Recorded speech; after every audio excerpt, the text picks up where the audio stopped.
समय पिछली बार दिया था, मैं 3 मिनट छोड़ गया था अपने हिस्से के। मुझे मालूम था कि मैं एक बात कहनी भूल गया था, वो कह देता हूं। लक्ष्मण भाई, पिछले 2-3 वर्षों में 2 चीज बड़ी हिट हुई है, मोदी जी का झूठ और लक्ष्मण यादव का सच।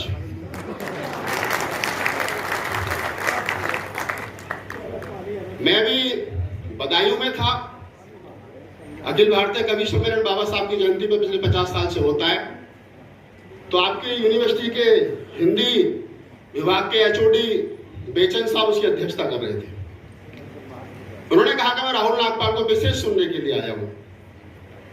मैं देश के 22 राज्यों में गया, 1000 से ज्यादा बाबा साहब पर कविताएं सुनाई, संसद भवन में खड़े होकर के 10 बार कविताएं सुनाई। देश का पहला दलित कवि हूं कि कविता से घर भी चलाता हूं और सरकार को इनकम टैक्स भी देता हूं।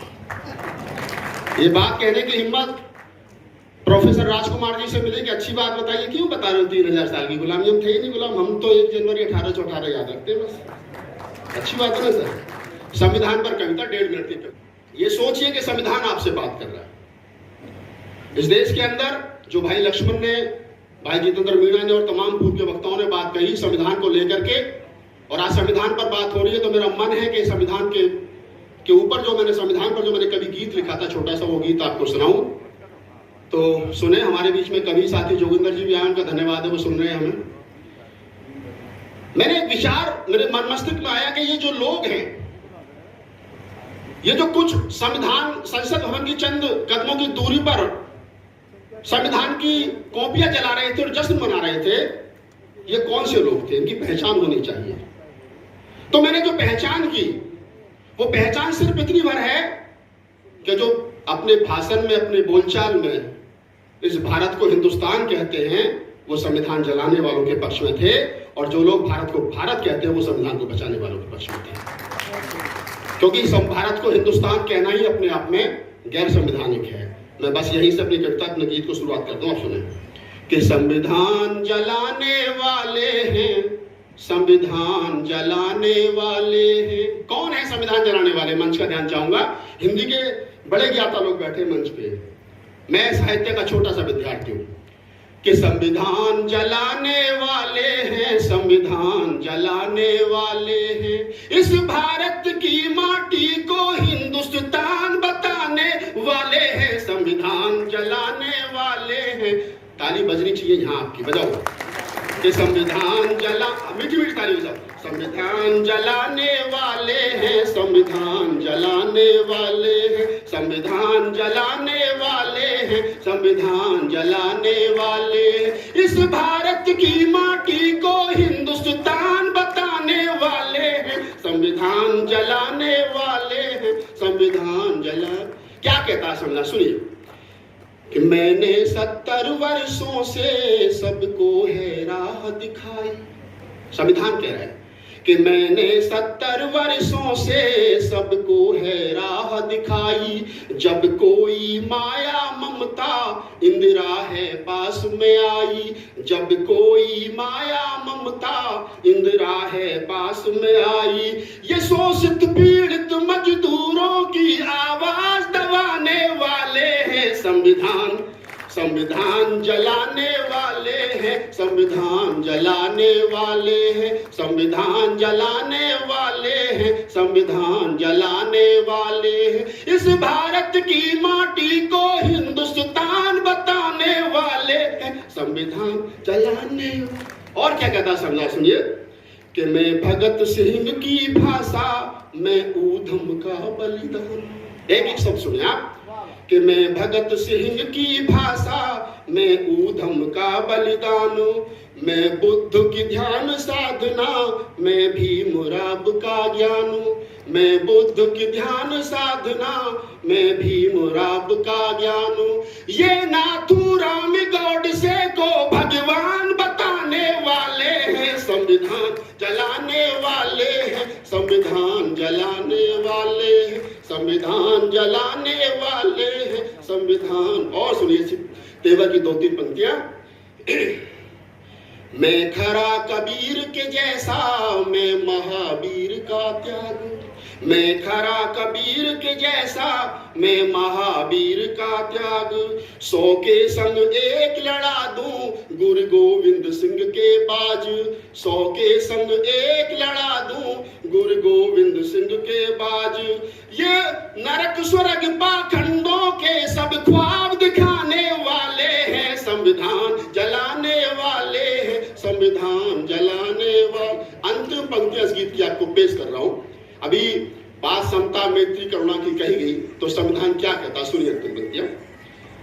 मैं समता मैत्री करुणा न्याय से भरा हुआ हूं, मैं समता मैत्री करुणा न्याय से भरा हुआ हूं, मैं लोकतंत्र में अब तक मजबूत खड़ा हुआ हूं, मैं लोकतंत्र में अब तक मजबूत खड़ा हुआ हूं।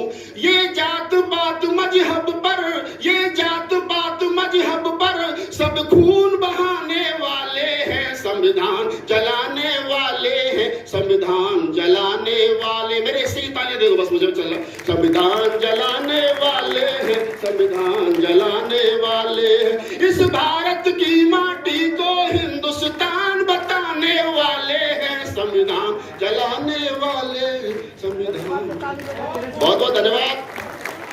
एक छोटी सी कविता मैं आपको सुना देता हूं, मेरा मन है और उम्मीद करूंगा कि आपको अच्छी लगेगी। नई कविता है, 2-4 मंचों पे मैंने सुनाई है और हिंदी भवन में पहले भी मैं कई कवि सम्मेलन पढ़ के गया हूं। आज फिर एक बार कविता पढ़ने का मौका मिल रहा है।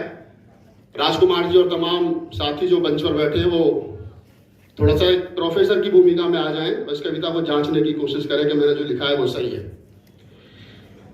एक बात उस समय की है कि जब माता रमाबाई का अंतिम समय था, माता रमाबाई अपने अंतिम पलों में थी और बाबा साहब डॉक्टर अम्बेडकर जो पूरे जीवन भर माता रमाबाई को कुछ नहीं दे सके, समाज को जागरूक करने में और आगे बढ़ाने में लगे रहे, 4-4 बच्चे उनके चले गए, तो वहां पर बड़ा भावुक पल था।